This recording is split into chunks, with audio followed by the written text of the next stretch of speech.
Syria থেকে ট্রাম্পকে নিয়ে আমেরিকার প্রেসিডেন্ট বানিয়েছেন কে? আসসালামু আলাইকুম রহমতুল্লাহ। আপনাদের সবাইকে ধন্যবাদ আমার কথাগুলি শুনবার জন্য। সদ্য নির্বাচিত মার্কিন প্রেসিডেন্ট ডোনাল্ড ট্রাম্পকে নিয়ে পক্ষে বিপক্ষে নানা রকম মতামত দেখা যায়। কেউ কেউ বলেন তিনি তুলনামূলক অর্থে মুসলিম বিশ্বের জন্য ভালো, আবার যারা একটু গ্লোবাল পলিটিক্সের নারী নক্ষত্র জানেন বুঝেন তাদের কাছে বিষয়টি বিপরীত। ডোনাল্ড ট্রাম্প আসলে মুসলিমদের জন্য কতটুকু ইতিবাচক আর কতটুকু নেতিবাচক, আসুন বিষয়টি একটু খতিয়ে দেখি। ট্রাম্পকে ইতিবাচক বা বন্ধুপ্রতিম ভাবার অন্যতম একটি বড় কারণ হচ্ছে আফগানিস্তান থেকে আমেরিকার সেনা প্রত্যাহার কার্যক্রম কিন্তু এই ট্রাম্পের মাধ্যমে বা ট্রাম্প প্রশাসন শুরু করেছিল। 2020 সালে দোহা চুক্তির মাধ্যমে আমেরিকা আফগানিস্তান থেকে যে সেনা প্রত্যাহার করে নেবে এর দরজা উন্মুক্ত হয়েছিল এবং এর ফলে কিন্তু পরবর্তীতে এসে এটি কার্যকর হয়।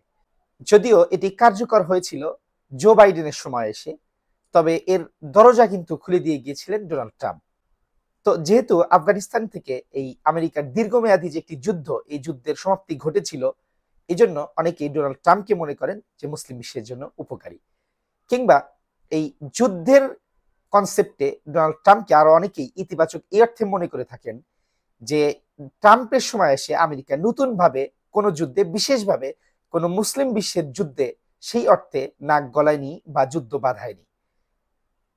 ট্রাম্পের আগে যেসব আমেরিকান শাসক ছিলেন, যেমন বারাক ওবামা কিংবা জর্জ ডাব্লিউ বুশ কিংবা বিল ক্লিন্টন, এরা প্রত্যেকেই কিন্তু বিভিন্ন দেশে অবশ্যই নতুনভাবে যুদ্ধে জড়িয়েছেন। ওবামার সময় আমরা দেখেছি যে সিরিয়ার সাথে আইএসআই এর সাথে যুদ্ধে কিভাবে মুসলিম দেশগুলোকে ধ্বংস করে দেওয়া হয়েছে, কিংবা বুশের সময় তো আফগানিস্তান যুদ্ধ শুরু হয়েছিল, কিংবা ইরাক যুদ্ধ শুরু হয়েছিল। এই যে একটি যুদ্ধনীতি আমেরিকানদের, এটি কিন্তু ট্রাম্পের সময় এসে সেই অর্থে নতুন করে আর যুদ্ধে জড়ায়নি, বরং আফগানিস্তান যুদ্ধের সমাপ্তি ঘটেছে। এই অর্থে অনেকেই ট্রাম্পকে ইতিবাচক মনে করে থাকেন। এছাড়াও ডোনাল্ড ট্রাম্পের আরেকটি ইতিবাচক বিষয় অনেকেই মনে করে থাকেন সৌদি আরবের সাথে ট্রাম্পের যে একটি সুসম্পর্ক, এটিকে আমাদের মধ্যে যারা অনেকেই সৌদি প্রেমী রয়েছি, অর্থাৎ সৌদি আরবকে যারা ভালোবাসি, তাদের মক্কা মদিনার অর্থে যতটা, তার চেয়ে বেশি পেট্রো ডলারের কারণে তারা কিন্তু এই জনাব ট্রাম্পকে এই জন্য অনেকে ইতিবাচক মনে করে থাকেন।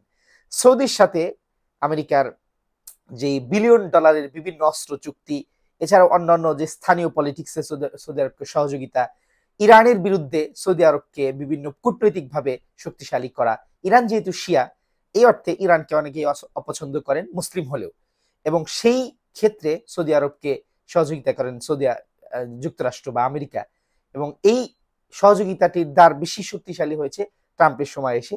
এই জন্য অনেকেই ট্রাম্পকে ইতিবাচক মনে করে থাকেন।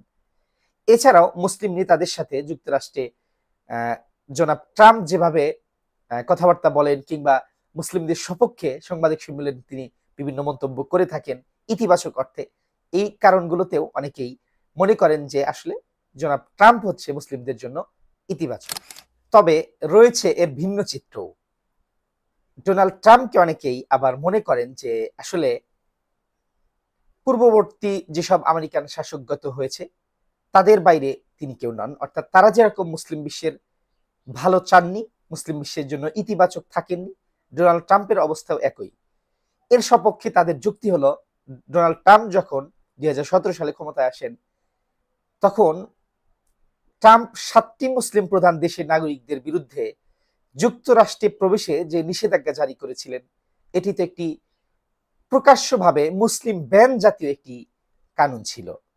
এখানে Iraq, Iran, Libya, Somalia, Syria কিংবা ইয়ামান, এই দেশগুলোর নাগরিকদেরকে যুক্তরাষ্ট্রে প্রবেশে যে ধরনের নিষেধাজ্ঞা দিয়েছিল, তারা সন্ত্রাস দমন বা এই টাইপের বিভিন্ন স্লোগানকে সামনে রেখে এটিকে অনেকেই মুসলিম বিদ্বেষী এবং মুসলিম ব্যান হিসেবে অনেকে আখ্যায়িত করেছিলেন এবং সমালোচনা করেছিলেন।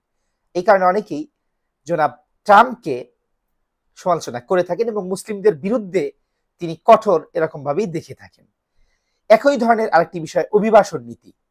ট্রাম্প প্রশাসনের যে অভিবাসন নীতি, এখানে বিভিন্ন দেশ থেকে আসা নাগরিকদের কাগজপত্রের ভিত্তিতে তাদের প্রতি যে ধরনের কঠোরতা বা কঠোর অবস্থান এই প্রশাসন নিয়ে থাকে, আগের শাসনামলেও দেখা গিয়েছে, নতুন করে ক্ষমতার আসার পরেও কিন্তু আমরা এই ধরনের নিউজ বিভিন্ন বড় বড় সংবাদ মাধ্যমে দেখেছি যে সেখানকার বাংলাদেশিরা একটি শঙ্কায় কিংবা হুমকির মুখে অবস্থান করছে।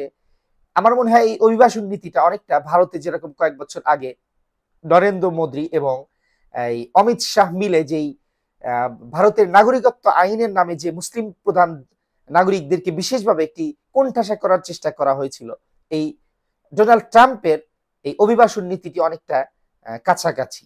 এভাবে বিভিন্ন দেশ, যদিও তারা এটিকে নাম দিচ্ছে যে বিভিন্ন দেশ থেকে সেখানে যেন আমেরিকা ফার্স্ট এই ধরনের নীতির সামনে তারা এগুলোকে বন্ধ করার চেষ্টা করছে, যাতে সেখানে আমেরিকার প্রশাসন যাতে কাজ করতে পারে, সন্ত্রাসী কর্মকাণ্ড যাতে না হয়। এভাবে তারা এই অভিবাসন নীতিটি কঠোর করতে চাচ্ছে, বা আগেও করেছিল, এখনো করতে চাচ্ছে। তো এভাবে এই নীতিগুলোর কারণেও ডোনাল্ড ট্রাম্পকে অনেকেই মনে করেন যে তিনি আসলে মুসলিম বিদ্বেষী। এছাড়াও ইসরায়েল প্রীতি তো তার রয়েছেই, তার যেই ইহুদি লবি তার সপক্ষে কাজ করে থাকে যুক্তরাষ্ট্রে। এর কারণে ইসরায়েলের হয়ে ডোনাল্ড ট্রাম্প যেভাবে মুসলিম ফিলিস্তিনিদের বিরুদ্ধে তার যে পদক্ষেপগুলো এবং কূটনৈতিক সহযোগিতা থেকে শুরু করে সামরিক সহযোগিতা আমেরিকান একজন রাষ্ট্রপ্রধান যেভাবে করে এসেছে ঐতিহাসিকভাবে, তিনি কিন্তু এর বাইরে কেউ নন। এবং ইতিমধ্যে কিন্তু আমরা এই নতুন ভাবে 24-এ এসে তিনি নির্বাচিত হয়েও তিনি কিন্তু এই ইসরায়েলের পক্ষে এবং ফিলিস্তিনিদের বিপক্ষে তিনি কিন্তু ইতিমধ্যে কার্যকর বিভিন্ন সিদ্ধান্ত নেওয়া তিনি শুরু করেছেন। এই কারণে অনেকেই ডোনাল্ড ট্রাম্পকে মনে করেন তিনি আসলে এই তাদের বাইরের কেউ নন। এছাড়াও আরো রয়েছে মুসলিম বিদ্বেষী তার বিভিন্ন বক্তব্য কিংবা টুইট করা, রিটুইট করা, বিভিন্ন উগ্র ডানপন্থী নেতাদের টুইটকে তিনি শেয়ার করা, এই ধরনের কারণে কিন্তু ট্রাম্প এর আগে অনেকবার সমালোচিত হয়েছেন। আমার এখানে বলবার কথা হলো যে তার পক্ষের কাজগুলো যারা মনে করে থাকেন যেগুলো আসলে মুসলিম বিশ্বের জন্য ভালো, যেমন আফগানিস্তানের যুদ্ধ বন্ধ করা কিংবা কোনো যুদ্ধে না জড়ানো, এই বিষয়গুলো তাদের নিজ স্বার্থের কারণেই তিনি করেছেন। মুসলিমদের পক্ষে হয়ে, ইসলামের পক্ষে হয়ে বা মুসলিমদের যে রাইট, স্বাধীনতা বা স্বকীয়তা, এদিকে তাকিয়ে করেছেন, বিষয়টি এমন নয়।